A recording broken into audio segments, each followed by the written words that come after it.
Welcome to the Razors Inc. podcast with your host, Jonathan Farini. Let's go back 50 years. Now, it's easy to dismiss the 70s as the era of polyester and disco. However, if you were to look at the movies that came out of that era, you'll see the decade's significant and lasting impact, even 50 years later. So pour yourself a drink, pull up a chair, and hear Jonathan's take on movies, television, and today, a closer look at arguably the most consequential decade for the silver screen. Here's your host, Jonathan Farini. I've been watching movies since I was a kid in the early 60s, including movies made decades before I was born.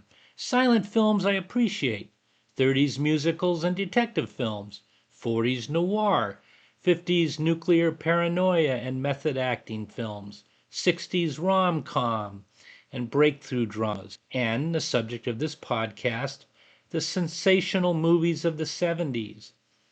I was a teenager in the 70s and began writing and making my own Super 8 films and video presentations. As a teenager in the 70s, I saw remarkable films, which I contend the 70s was the most prolific decade of filmmaking in the history of cinema. Well, why was the decade of the 70s the most prolific? It was about creative freedom and new voices. This is what was going on.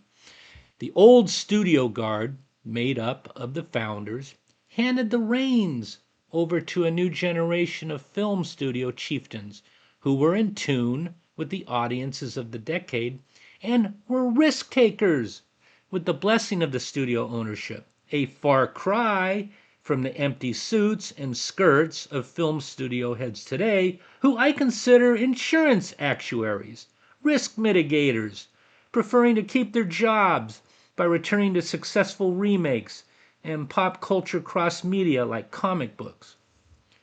Who were these chieftains?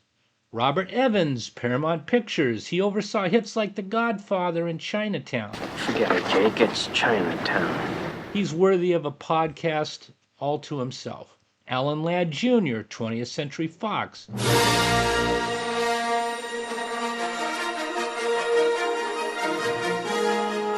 He greenlighted Star Wars. John Cowley of Warner Brothers. He supported a lot of innovative projects, including A Clockwork Orange and All the President's Men. Kenneth Dahlberg? Yes? This is Bob Woodward of the Washington Post.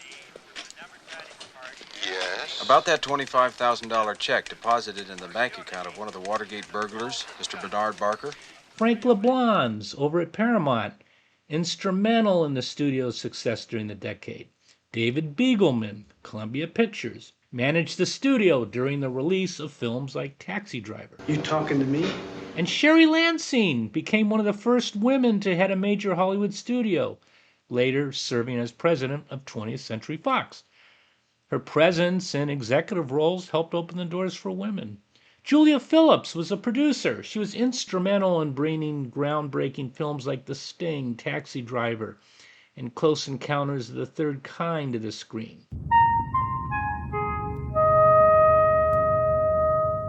She became the first woman to win an Academy Award for Best Picture. My point is, these executives played pivotal roles by backing new filmmakers and taking risks on bold original projects. That, in my opinion, defined the 70s as a golden era for cinema. Well, what made the decade so special, Jonathan? The Godfather, 1972, and The Godfather, 1974, directed by Francis Ford Coppola. Leave the gun. Take the cannoli. Star Wars, 1977, directed by George Lucas. Jaws, 1975, directed by Steven Spielberg.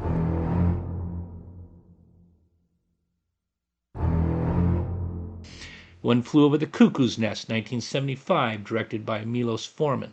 Taxi Driver, 1976, directed by Marty Scorsese. Rocky, 1976, starring Sylvester Stallone, who wrote the screenplay.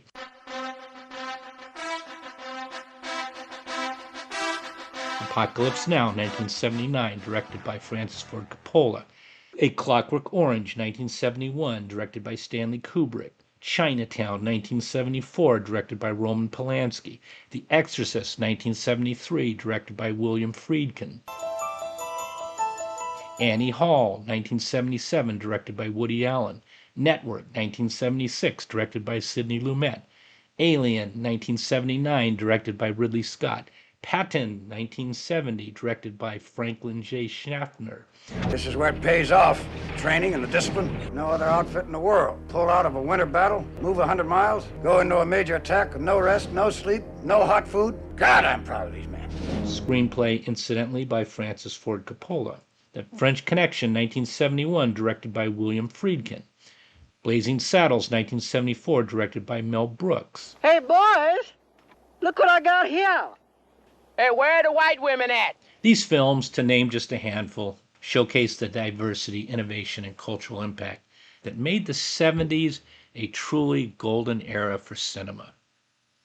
The 1970s were defined by movies with strong female leads. Alien, 1979, Sigourney Weaver stars as Ellen Ripley, one of cinema's most iconic female heroes. Ash, open the door. Ash!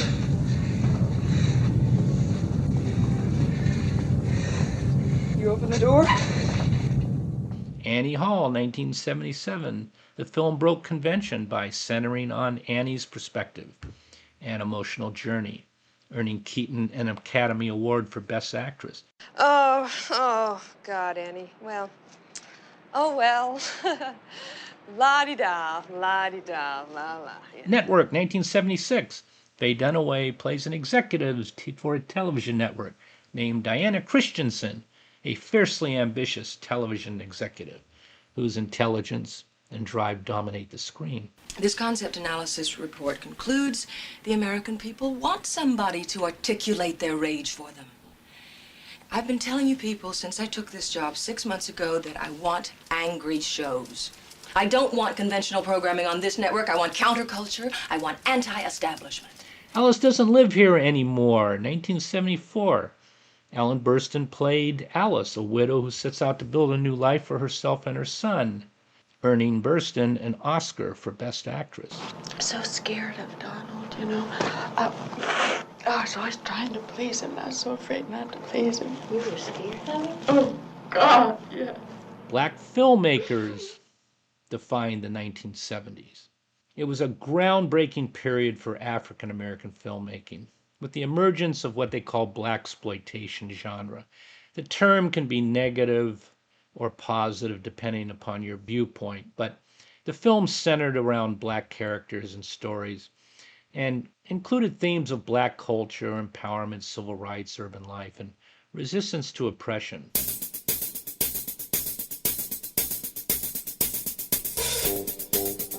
Let's talk about some notable films and stars. Shaft, 1971, directed by Gordon Parks, featuring Richard Roundtree as a private eye, John Shaft, a cool, self-sufficient hero who became a cultural icon. See my podcast by the same name. Darkest of night with the moon shining bright. There's a set going strong, a lot of things going on. Superfly, 1972, directed by Gordon Parks Jr. The movie's soundtrack by Curtis Mayfield is legendary. You're moving out, brother. Out of town. And I mean it, Link. You think you're back in with those people, but they gotta stick a dynamite up your ass and the fuse is burning. You understand me? Now I want you out. Oh, you. Who does she think she is? Whoa, that's my sister, baby. And she's a whole lot of woman. Foxy Brown, 1974, Pam Grier stars as a fearless woman seeking revenge and was one of the era's most iconic action heroines. Blackula, 1972, reimagined the Dracula mythos with a black protagonist, played by William Marshall. What is it you want? What is it you want? Your bread, man, all of it. Are we gonna have to become antisocial and kick your ass? You dig? I'm sorry, I don't have any bread with me.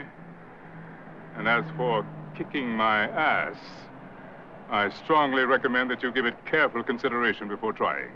You jive, mother. Either you give it up or we're gonna take it out on your black ass. Cooley High, 1975. It's a coming-of-age story set in Chicago.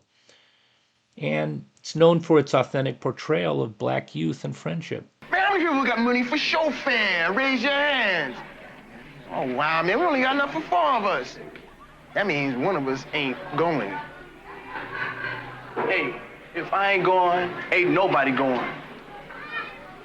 Yeah. Hey, Cheese the genius has struck again, man. Come here.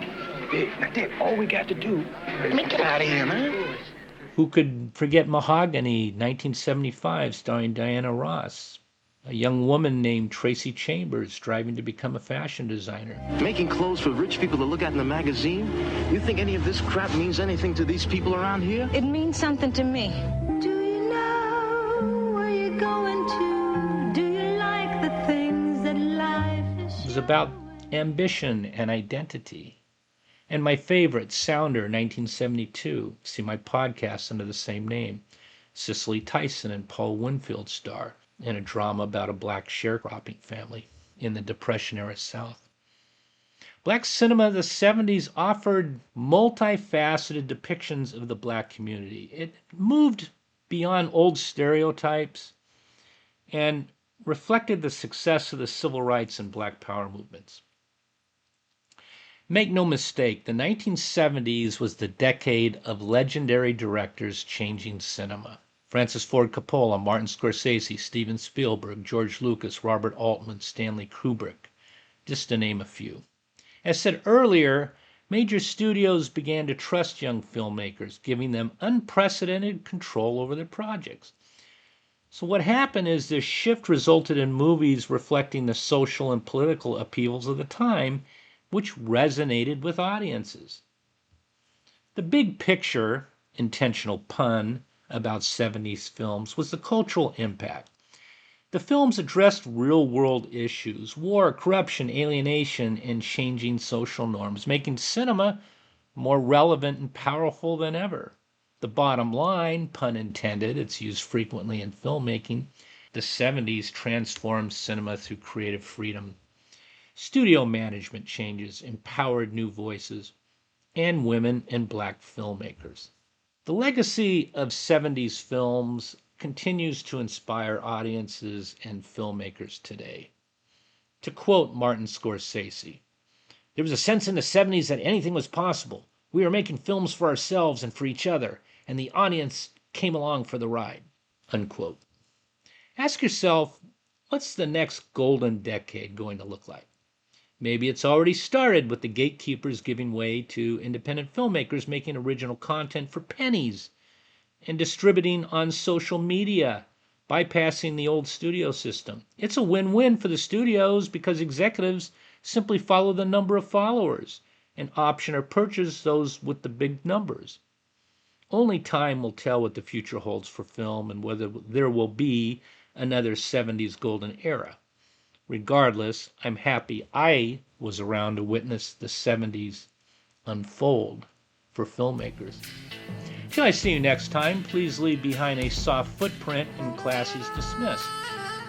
So the tone wasn't always perfect, but the idea of testing all boundaries while never forgetting to entertain, well, that never goes out of style. After all, bell-bottoms are back. You've been listening to the Razors Inc. podcast with Jonathan Farini.